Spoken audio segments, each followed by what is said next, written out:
Bear Essentials podcast gives older bears a place to gather for real talk regarding topics and issues that they can relate to. Here at the Bear Essentials, we aren't just having conversations. We are looking to provide actionable intelligence through real-life experience and expertise of our guests. Our mission is to build a strong community that elevates and motivates people to go beyond their limiting beliefs by helping them realize that getting older is not an excuse to hibernate on their goals, but a reason to work harder. Hi, everyone. Thanks for tuning in. I'm your host, Charles Wallace. Today's guest is such an example of how failure isn't final. He's such a great example of how no matter what happens to you or the way people treat you, it doesn't have to dictate your life, and it doesn't have to dictate how you treat others in return. Today's guest, the best thing I can say is he is a true example of hope in this world. So please, without further ado, let's jump into my interview with Benjamin Smith. Hey, Ben, how's it going? Thanks for joining me today, man. I really appreciate it. I am really excited to finally get a chance to have a real good conversation with you. I know I've been super excited about this. I mean, I love your podcast. I love all the things you do. I mean, obviously you and I have a connection outside of that. So I support you, and I don't know. I was really excited to chat with you, man. Yeah, man. So for the audience who doesn't have the pleasure of knowing who Ben Smith is, like I do, fortunately, I consider myself one of the lucky ones. How about you describe yourself a little bit to the audience, Ben? Well, I try to be a beach bum, but aside from being a beach bum, I own the Goliath Foundation, which is aimed at mental wellness for men and boys, and just using my experience to try to help uplift others. That's basically what I'm about.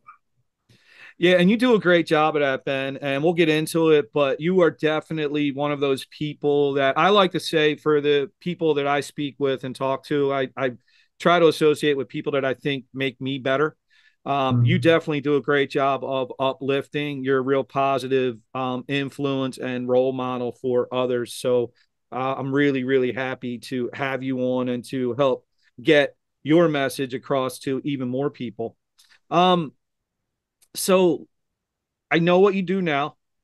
Let's go back a little bit. Let's talk about to the audience how does Ben Smith get to where he is? Let's talk a little bit about your childhood and growing up. Like, what influenced you to put you where you are? Well, my childhood was very, very volatile as far as just a huge amount. Well, okay, I'll try to condense it really quickly, but I am adopted from Seattle into basically a white family, and I have an older brother who was very, very angry and very, very aggressive, and so basically in my household, right from basically me being a baby, almost. It was just volatile. I mean, my brother would always beating on me, and so it was really, really harsh. And then when my parents divorced in grade three, my me and my brother went to live with my dad, but we lived in, and my mom and my sister lived in another part of town, but we lived in a very, very poor house. Like, it was like cold in the winter because we had no heat. The holes in the wall. There were mice scurrying around all over the place. And so, as angry as my brother was, he got way more angry, and it was just. And then my dad was working all the time, so there was a lot of. We were really unsupervised, and in a really tough neighborhood with tons of really tough kids. They basically just took over my home, and so I just got my head kicked in everywhere, in my home, at school, on the way to school. There's really no place that I could go where I wasn't getting beat up, or like really like beat on. So it really shaped me.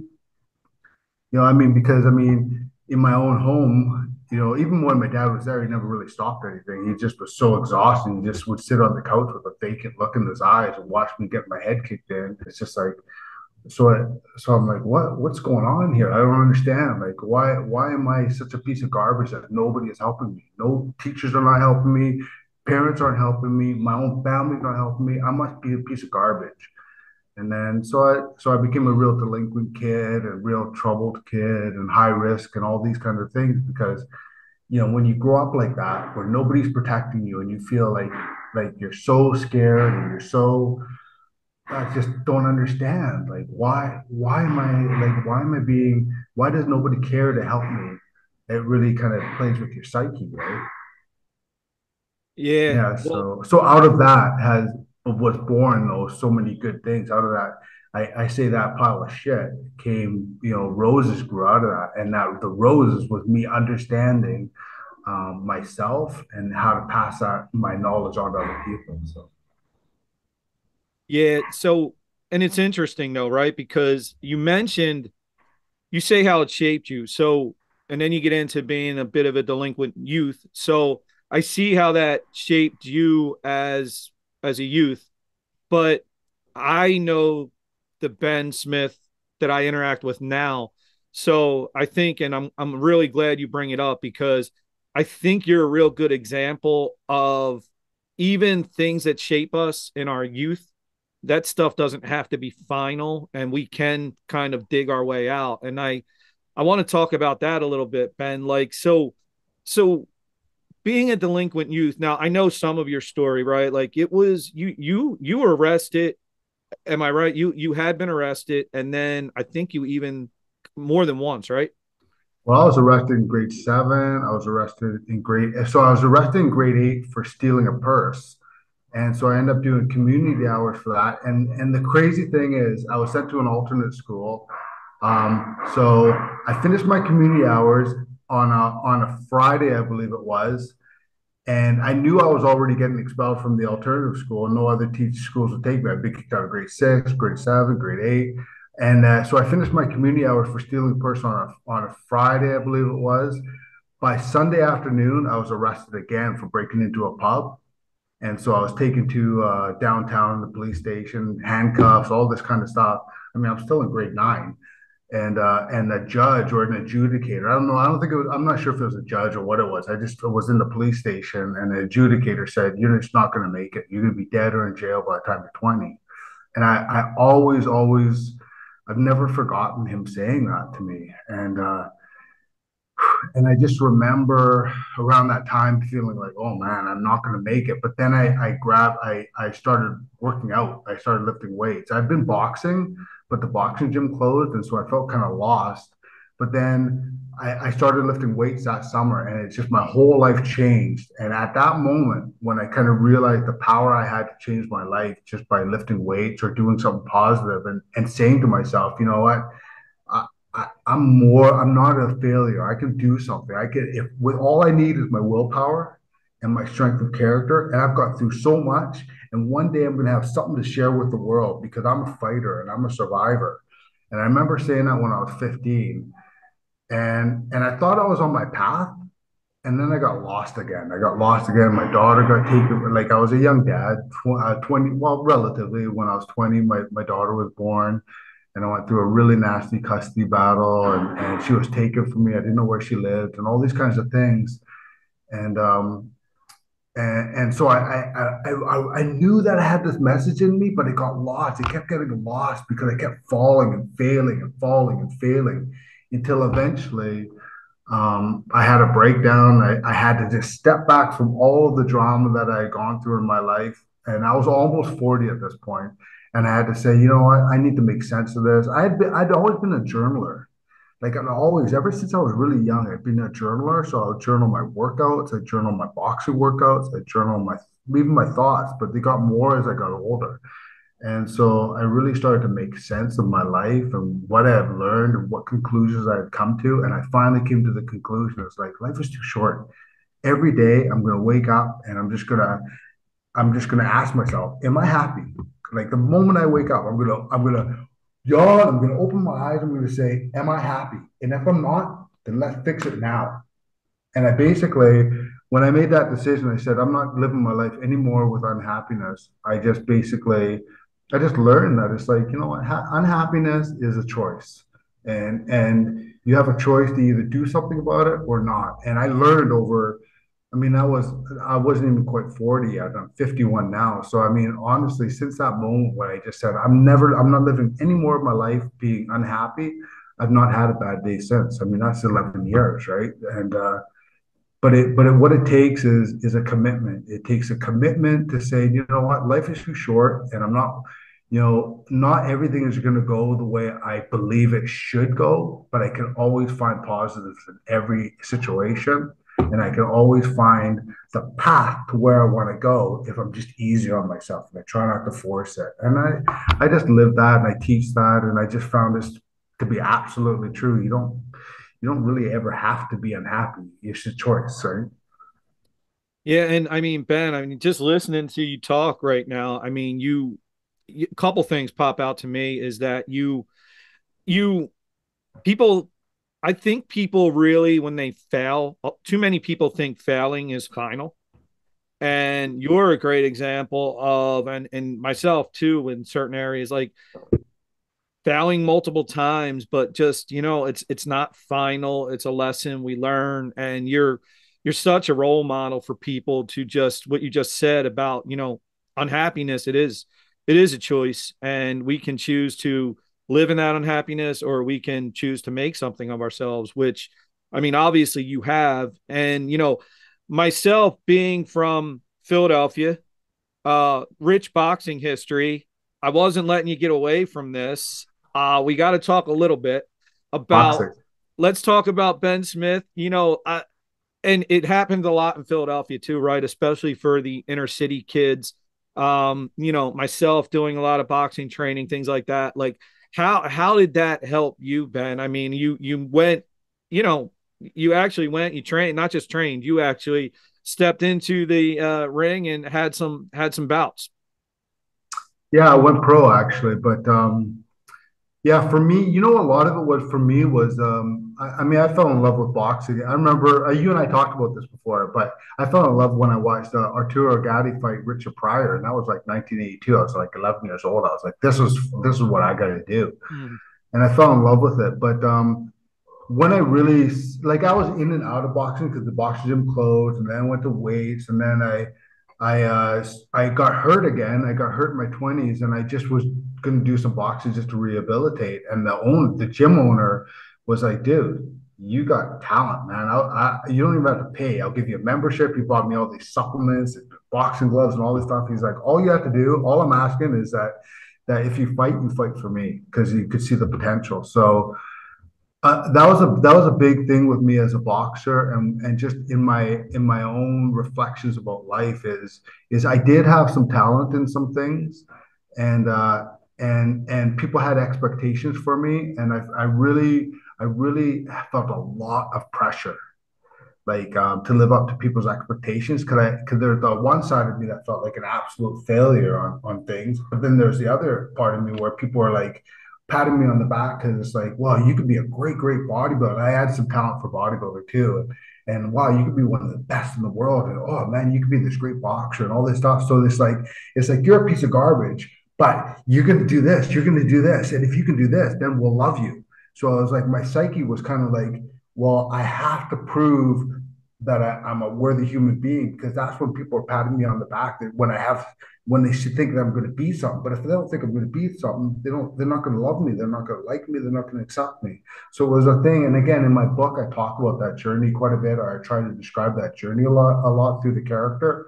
Um, but so boxing was really good for me because by the time I really committed, I mean, I was like 25 I mean, I had been boxing the whole way through on and off, but it wasn't until I was 25. I took a whole year. Boxing coaches would be calling me. They're like, "When are you getting to the gym?" I'm like, "Don't call me anymore. Click." And they'd be calling me, trying to get me in the gym. And I took almost a whole year where I did nothing. I just worked, and I was dating different girls. I was a single guy. I'd been going through a messy breakup. I was healing myself from that. And I just found, and I just kind of found peace with just being a normal guy, working construction, living downtown, dating, just living my life. And then when I finally said, you know what? I don't want to be that 40-year-old guy that just says, "Oh, I should have done it. I should have just seen what I could have done." So again, I was like 25, or I might have been close to 26. I think I was still 25. But anyways, I said, you know what? I'm going to see if I can make the 2000 Olympic team. So that was 1996 or 97 or something like that. I said, I'm just going to give everything I have to try and make the 2000 Olympic team. And if I make it, great. If I don't, great. And I don't care if I lose. I don't care if I win. I don't care what anybody else says. I'm just going to give it the best I can and just live with the results and be happy that I just committed and then walk away from it. And so that's basically what I did. And I ended up going, it was a great journey. I mean, I ended up fighting some of the best fighters in the world. I went to the Nationals a couple of times. I was flown to England and Montreal and LA. And in some ways was starting to live up to my potential, but I didn't really stick with it long enough. And by that time, again, I was like 25, 26. But what I learned from that experience that helps me so much in life is like, you just can't live up to you can't think about other people's expectations for you. You can't even really, I mean, at the end of the day, life is a journey, and you just got to say, you know what, this is an experience I want to have, and try to get the essence of the experience. I mean, I think for me, the essence of that particular experience was just like, you know what, just see what you can do if you just give it your all. And even though the cards are against you as far as time and all that stuff, just have fun with it. And so then if you have that mentality, like this is just a phase of my life, it's a part of the journey, and I'm going to immerse myself in it, but I'm not going to let it define me.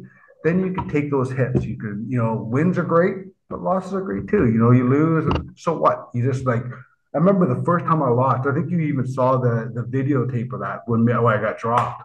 I remember because I was on a winning streak, and again, I had talent, and I think people were just like, "Oh, what's going to happen with Ben? Is he just going to quit?" And I literally, once I kind of got my senses, I was just like, "Yeah, whatever, let's move on."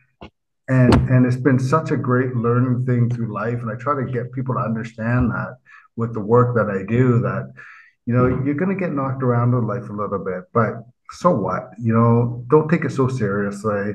Pick yourself up, learn from it, and move on, because you're going to be stronger. You're going to be better for it, right? Yeah. So Ben, you go through, obviously some of those stages, right? And obviously it leads you to what you're doing now. Obviously, we want to talk about that. So I know when before we, really start to talk and become friends over LinkedIn, I would see your stuff pop up about the Goliath Foundation. And let me just tell you, first off, I thought it was a cool name, right? I'm like, I like the name.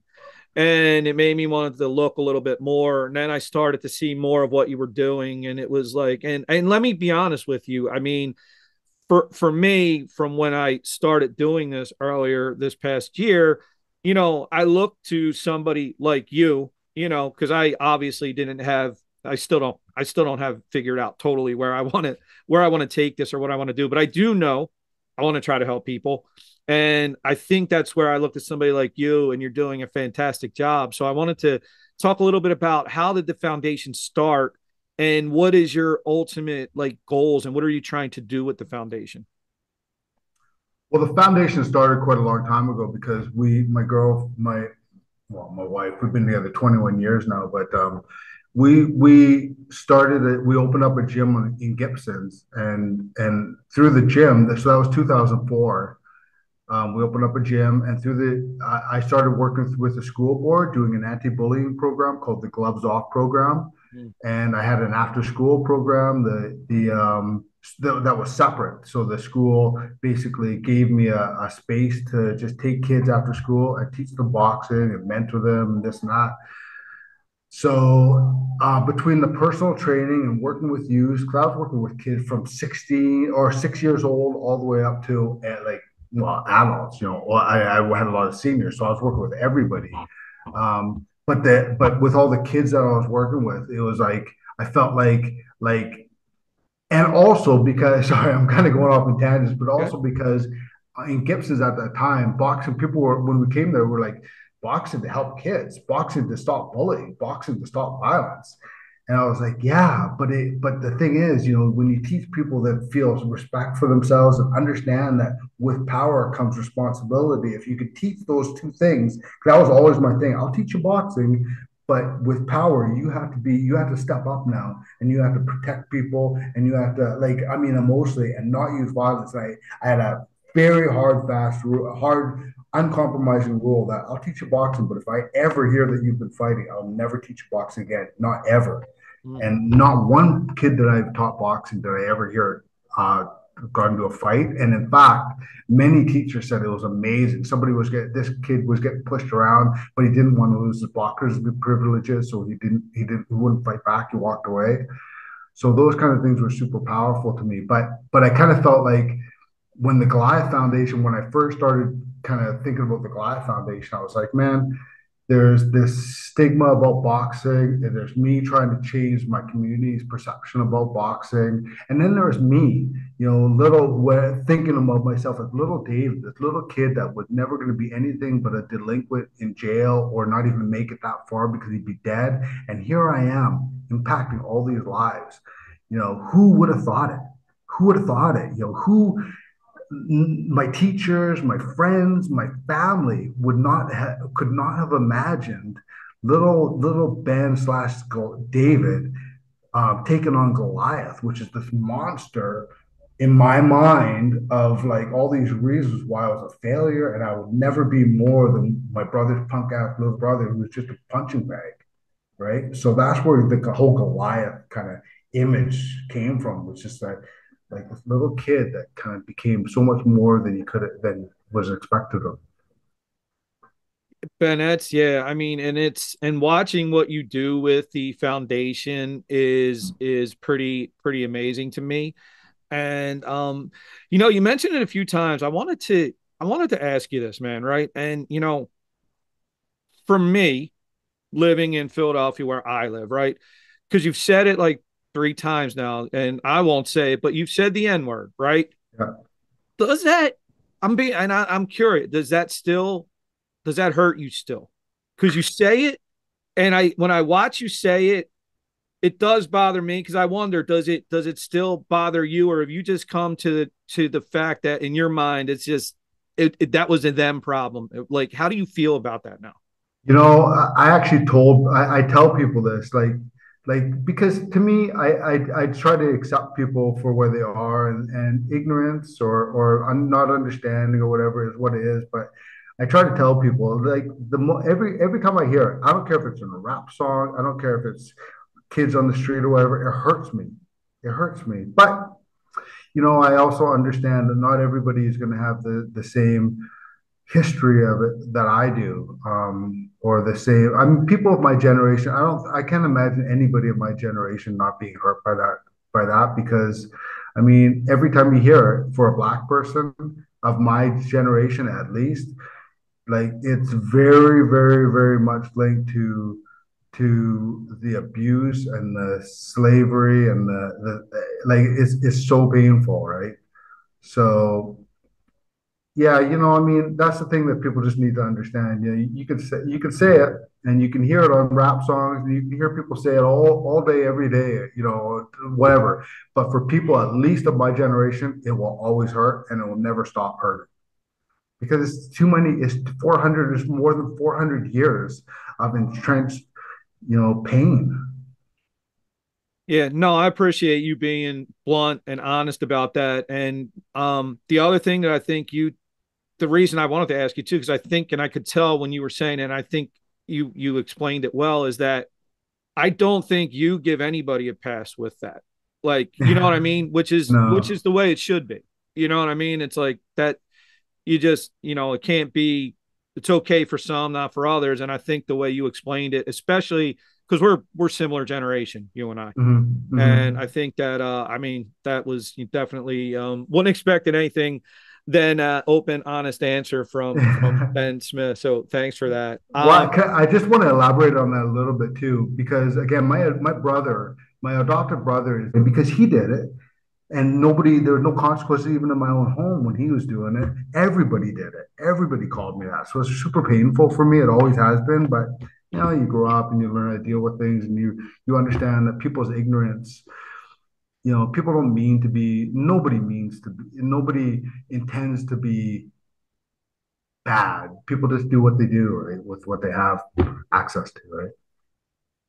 Yeah, I mean, and it's like a lot of things, right, Ben? It's just a lack of, I mean, look, people learn from example, good or bad. And unfortunately, some people, as you know, you may have seen an example, but you're not smart enough or courageous enough to learn if it's a bad example to be better. But I think, obviously you're being a great example for a lot of things. So I know you have with the foundation, you got some really cool things going on. And I wanted to jump into that a little bit. So you wrote a damn book, man. Like, right? You wrote a Yeah, a big right, book, man?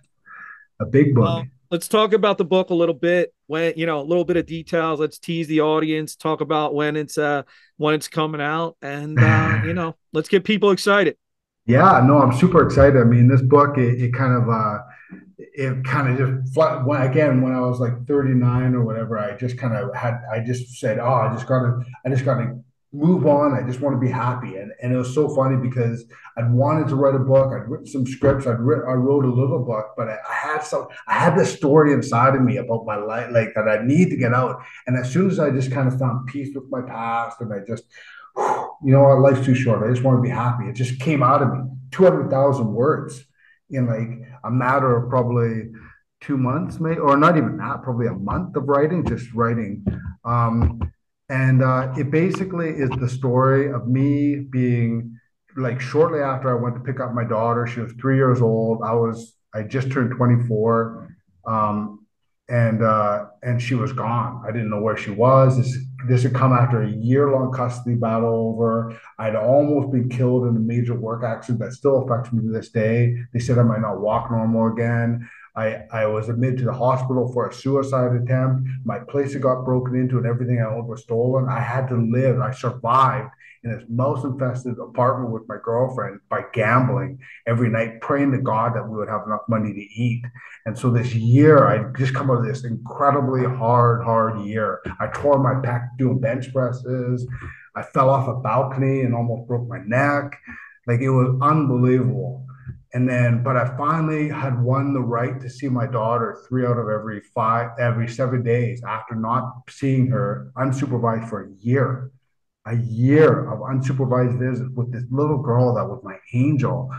All because my her mom was kind of jealous about this girl that I started dating. And so I went to pick her up as per our court agreement, and she was gone. She basically, the landlord said, I don't know, she must have moved in the middle of the night and she just disappeared. And so basically, I just fell into this crazy hole of suicidal hole, cocaine, and I was bouncing in a really rough bar, and violence and sex and drugs. And I basically said, you know what? I got nothing left to live for. My mom was in a coma, she was dying. I got that same girl got a restraining order against me. So I got barred from my home. I became homeless, and my daughter was out there somewhere. And I just said, you know what? I'm going to put a bullet in my head, but before I do, I'm taking out everybody I can, because you know what, life was, you know what, it was bullies that made me. It was people like my brother who made me. It was people like my brother's friends who just kicked the crap out of me, stomping my head in the ground and all this kind of stuff. It's like I'm going to take out every one of those bullies that I can before I die. And every moment I was clinging to this this thin strand thin strand of retribution. Retribution is going to carry me through till, whatever, and that's where the book starts. So the course through the opening of the book, of that place of absolute self-loathing, throughout the book of 6 years to where I'm 30, and I kind of finally put it all together. It's my journey of trying to find peace with my upbringing, my past. Violence was a big thing. Trying to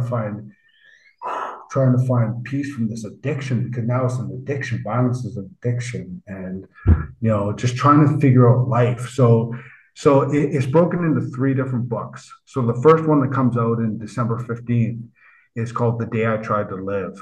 And that's basically, going from self-loathing to thinking like, oh man, I'm starting to pull it all together, and then having the rug swept out from under my feet, and then being like, you know what? I was right all along. I'm a piece of garbage. So that's book one. January 15th, the next book, which is Monsters in the Closet, comes out, and that's much more of the boxing experience and just just using boxing as a way to kind of just lead myself with some of the demons and stuff. But then but then realizing like, okay, well, what happens when the goal is over, right?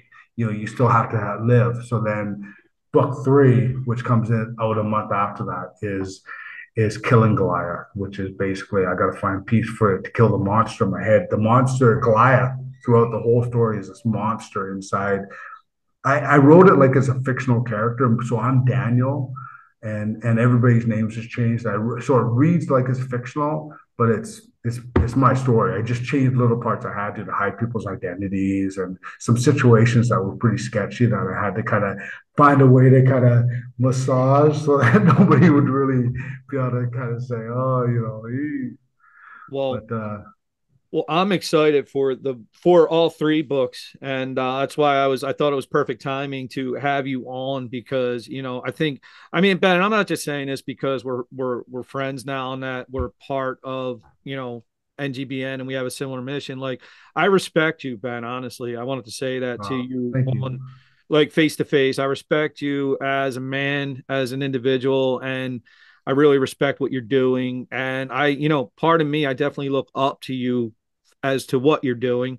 And it's you set a high standard, my friend, and I think it's the type of standard that I know for you and me, we deal a lot with trying to help men in their 40s, 50s and 60s, right? But I think that, I was thinking about this the other day. I think there's people like you in the world, people like me in the world that maybe we could save some people the trouble of what we've experienced in our 40s, 50s, and 60s. You know what I mean? So, like this, For sure. what you're doing, some of the stuff I'm trying to do, I think it can be an influence and help for anyone, and it's, I heard a comedian say this before, and not that we're old, Ben, but I'm 50 or 51. I tell the young guys now, hey guys, I come to you from your future. Your road That's to that awesome. future can be rocky, or if you listen, open your ears, open your mind, it might be a little bit, less rocky. That's So awesome. hopefully people get the message. Now, I wanted to end on this because this is the coolest thing to me. Men's health. Men's health and fitness. Wait, are we going to see? Are we going to see you the winner, man? Are you up there? Well, What? yeah, okay, so my daughter, what's so crazy is my daughter was taken from me so long ago. We fought to have this relationship. Now we're like the best of friends. We work together in the Goliath Foundation, everything. But she entered me in what is it? Muscle Men's Health and Fitness, I think it does, or one of that big magazine. She entered me because they had a challenge for the 2022 Ultimate Guy, the Ultimate Guy. And so she entered me, and it was like, that's funny, you entered me, cool. And then they called me, so she sent some pictures, and they called me, asked some questions. I was like, oh, that's pretty cool. And then they got narrowed down to some more things. They asked me to put together a little video, and I did, and it basically got narrowed down. I was like, oh my God. And I made it into the top 10 ultimate guy. And I believe it was across North America, but it might have been more than that. But I'm pretty sure it was all of North America. So again, that's such a surreal thing. I mean, there's a YouTube video that Willow submitted that's on that you can see on YouTube. But it's amazing because again, I'm this kid that nobody gave a chance to. I was just this piece of garbage, or I felt like a piece of garbage, and here I am, in 2022, being in the top 10 ultimate guy for the search for the ultimate guy. It's just, and the reason why I think I made it that far, or I made it into the top 10, is because of my resilience, my ability to take these struggles and use them to push me forward onto bigger things and help other people and use my experiences to uplift people. And that's what I always I think that's the greatest power of the Goliath Foundation, and my gift to people is I can always see the potential of people's struggles. So when people say, "Oh, I'm broken because of this," or I have this background that's damaged me in this way, or this is my struggle. All I hear is potential. I see that's your gift because you learn from that. You have depth that people don't have. You have an understanding of life that gives you so much richness that most people don't have. Now, feel that, forget about the damage, think about the pluses, and move forward. And that's what I always try to get people to understand is like, you know what, the harder the challenge, the more knowledge, the more wisdom, the more gifts you can get. You just have to focus on the gifts and not the pain. Ben, you know what? I want to shut up because you just crushed it at the end there. So, listen, I'll say this. I want to put a lot of good links into the show notes because I want people to be able to obviously check out your book. I want them to check out your foundation. I want them to check out your own podcast. I'll make sure to have all those links. People, please check out Ben Smith. You won't be disappointed. He's definitely one of those people that he will uplift you and make you, he'll hold you to a high standard. You'll want to be better. Trust me. So Ben, thank you, my friend. I really appreciate it. Dude, thank you. I'm so appreciative of you. I just love your work, man. All right, everyone. Take care. This has been the Bear Essentials. Thanks for listening. And remember, never hibernate on your goals.